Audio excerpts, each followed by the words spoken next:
Hi guys, and welcome back to the channel. As ever, you can find me over on Instagram at the House of Langford and at Overall Sews. I'm also on Ravelry at MadXStitcher. I've got a little tutorial for you today on how to make a small applique piece.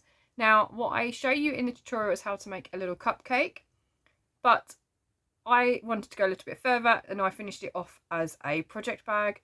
Because I made it into a project bag, I also added some extra stitch lines, which just makes it into a yarn cake instead of just a simple cupcake. So this is my finished make.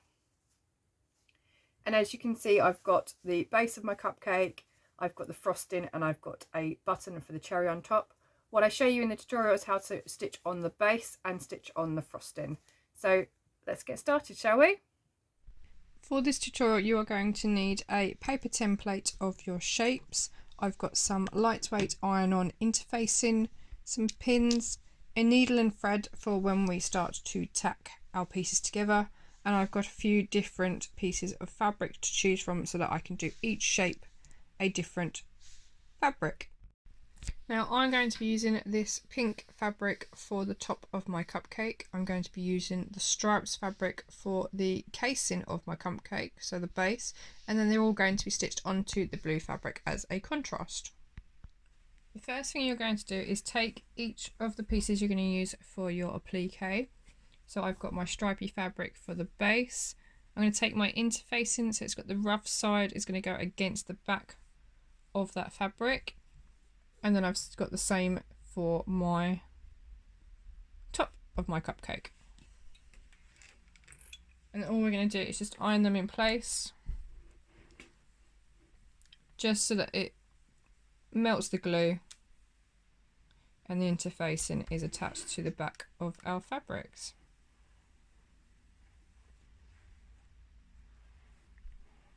I'm just checking that I've got the interfacing the right way up, because nobody wants any interfacing stuck to their ironing board or to their iron. It's very difficult to get off, and it causes no end of sticky issues, so it's always best to double check before you put your iron near it. Next, we're going to take our templates and we're going to get them cut out. Now we can see that my drawing is not quite equal, so I'm going to choose the best side and then fold my paper in half so I get a nice even shape, and the same for the top of my cupcake. So I'm just going to use paper scissors to cut these out, and these are going to be my templates. So I now have my two templates. I've got the base of my cupcake and I've got the frosting for my cupcake. So all I'm going to do is place these on top of the pieces that I've interfaced. I'm going to use a friction pen to draw around my shapes, because I know this pen will be removed later on. And then I can cut out my shapes using fabric scissors. So first off, we're just going to draw around our template. Now you could easily pin your template to your fabric and cut around it instead. However, this way I find it a little bit more accurate if you're looking to make sure you've got some nice straight lines. So the same with my frosting. Now again, I could easily fold the fabric in half to make sure that I get these nice and accurate once I'm cutting them out. But for now, I'm just going to draw around them nice and quickly, like so. So I've got my base of my cupcake and I've got the frosting. I'm then going to use my fabric scissors and just cut them out. So there's my frosting. And there is my cupcake base. So my frosting sits on top of my little cupcake case. So next up, we're going to need the fabric we are going to be applying our applique to. So I've just got a piece of blue cotton fabric, and because I'm going to be making this up into a project bag, I've also added some soft lightweight interfacing onto the back. Now if you were going to put this in a cushion, for example, I wouldn't necessarily recommend the interfacing because you won't necessarily need it. It needs to be as soft as possible. So I've just cut my fabric to size. I'm then going to pin each section on individually. Now the reason I'm going to do it individually is because I want the frosting to sit over the top of the edge of my cupcake case. I don't want it to sit above, otherwise I'm going to have this gap in the middle, so I want it to sit just over the top so that my cake is actually sitting into the cupcake base. So I'm going to pin on just the base first. So roughly want to find the middle. Now to find the middle, you could fold your fabric in half, get a slight crease in there, and then pop your design on into the middle of your fabric. Now I'm just going to pop a couple of pins in there just to hold it in place, and then I'm going to get my needle and thread and I'm going to tack it with a running stitch. So I've got myself a length of thread, I've just folded it in half so I've got 2 strands to work with, and I've got it threaded onto my needle. I'm going to come up through the back of the work like so, go straight down about 1 centimetre away and flip over my work so that I can see the loop on my back. I'm then going to thread my needle through that loop. This is called a loop start, so that my thread is anchored. You could easily just put a knot in the end, and it doesn't need to be sewing thread, you could use embroidery thread. I'm then just going to make my way around the shape. You can see that I'm about 1/2 centimetre in from the very edge of my fabric, from my edge of my shape. I'm just going to do a running stitch, so up and down around my shape within the fabric itself, so that when we come to sew, our stitches on the machine are not going to get trapped inside that, because this is only a temporary stitch. This is going to need to come out at some point.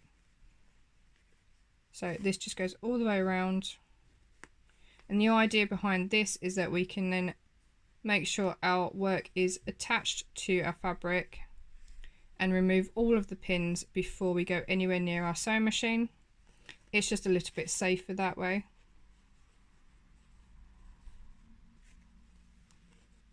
And we don't have to worry about hitting pins when we come to use our machine.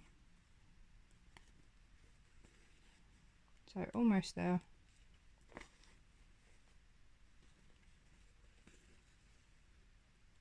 Trying to keep that distance quite even all the way around.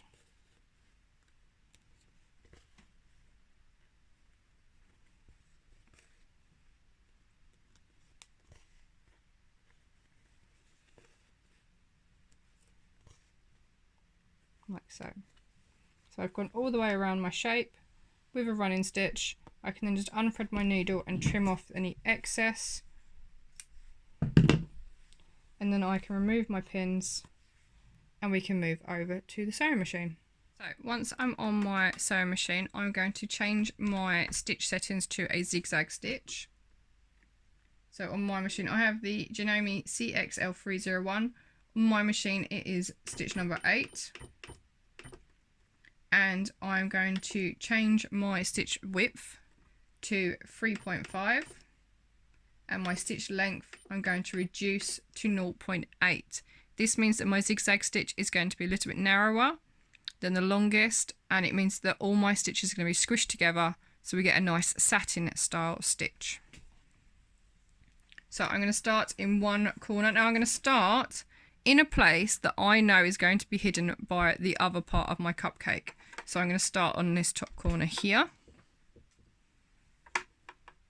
Lower my presser foot, and what I want to make sure is that the centre, so the edge of that applique piece is in the centre of my presser foot. That means that my zigzag stitches are going to go onto my cupcake piece and into my main fabric, and it's going to cover that edge for me, so there'll be no raw edges. So I'm going to pop my needle in, and my machine will do a couple of stitches to start before it moves into its zigzag. So I'm just making sure this edge is in the middle of my presser foot all the way to this bottom corner.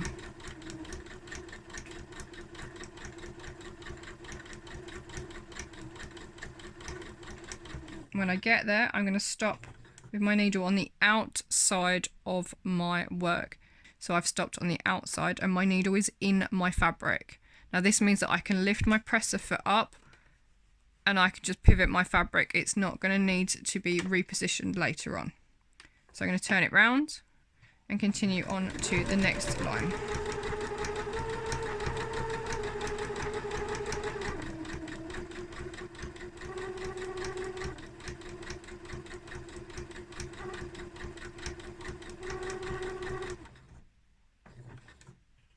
again, I've stopped on the outside.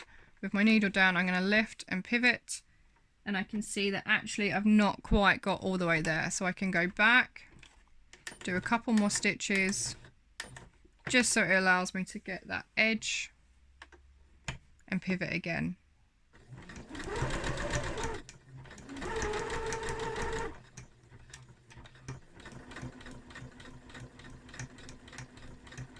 So I'm just making sure that my needle is hitting both the fabric of my applique and the fabric that I'm working it onto, and it is hiding that raw edge nicely. Now for this one, I'm going to have to go a couple of stitches over.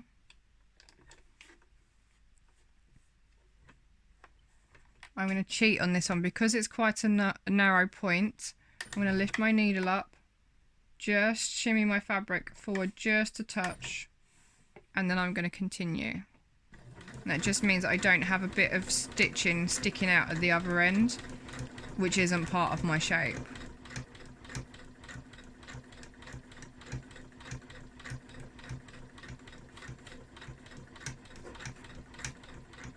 Now, even though I know this bit is going to be hidden, I still want it to be nice and secure so that I don't get any bubbles or puckers in my fabric underneath.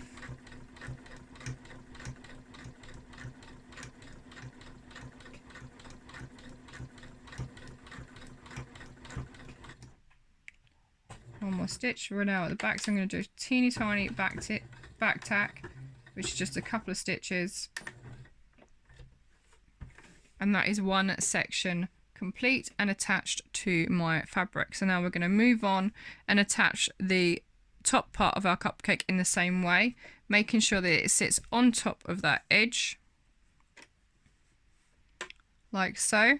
So now we can actually pull this running stitch out and then get the other part put in place and ready to sew.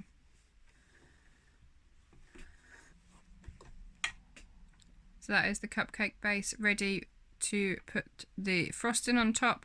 So you can see that I've taken the embroidery stitches out, the tacking stitches, and we are now ready to move on to this next section.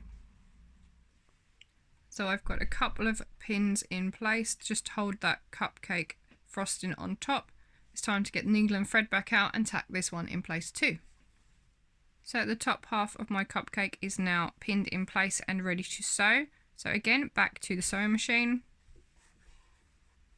And I'm going to put a button at the top for a cherry, so I'm going to make sure that I start and finish at the top so that my stitches are hidden. Again, we're going to make sure that the edge of our applied piece is in the centre of our presser foot. And you're going to make sure that you are stitching a zigzag stitch into both pieces of fabric, so it is bridging that edge of the applique. So just go nice and slow on any curves. Just watching the edge of your fabric all the time, just to make sure that it's covered nicely. You can see it's starting to bunch up a bit, so I'm just going to lift my presser foot, press that out, and continue round.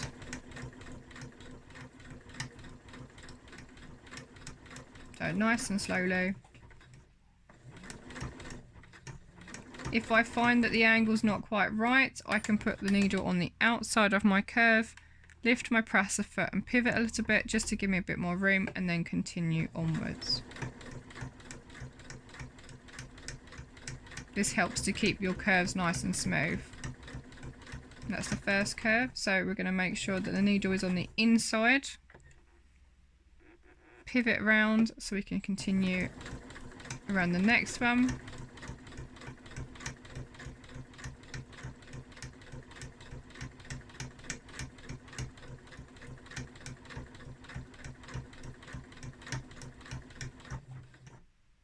And again, make sure the needle is on the inside for when we get to the next one.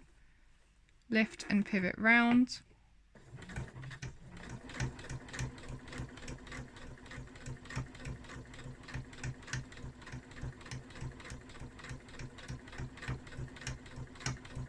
And I know that the angle is starting to go a little bit wobbly here, so let's just lift and you're just basically manoeuvring the foot around your fabric, just to try and get a nice line.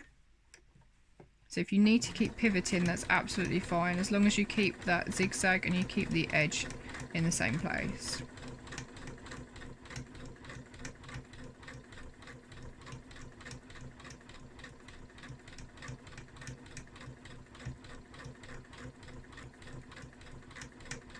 So I'm just aiming for my initial stitching so I can complete my back tack with a couple of stitches here, like so.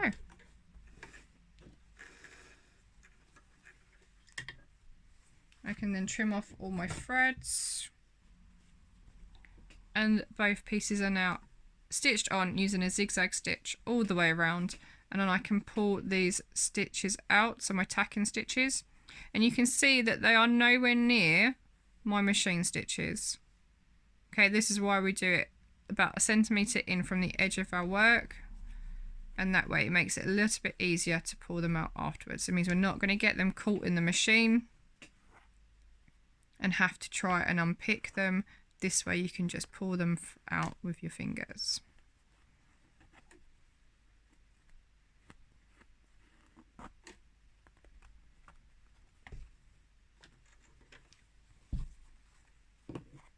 Just flip your work over if you've got a loop in the back, just to loosen that up. And that is my cupcake. So that is my finished cupcake onto my blue fabric. Now, like I said, I'm just going to add a button at the top for a little cherry, and then I'm going to work this up into a project bag. So I'll show you that to be finished. As you can see, I have managed to make mine up into a project bag, and I just really hope that you enjoy working along with me, and maybe you can put cupcakes on absolutely everything now. As I said earlier in the beginning, I've added some extra stitch lines just to make it look like a yarn cake, but obviously you don't have to do that. You could also add some sprinkles, either with some buttons or some beads, or even just a little bit of hand sewing. So your choices are endless in terms of your little cupcake. I hope you've enjoyed this tutorial, and I look forward to seeing what you make. Thanks for watching.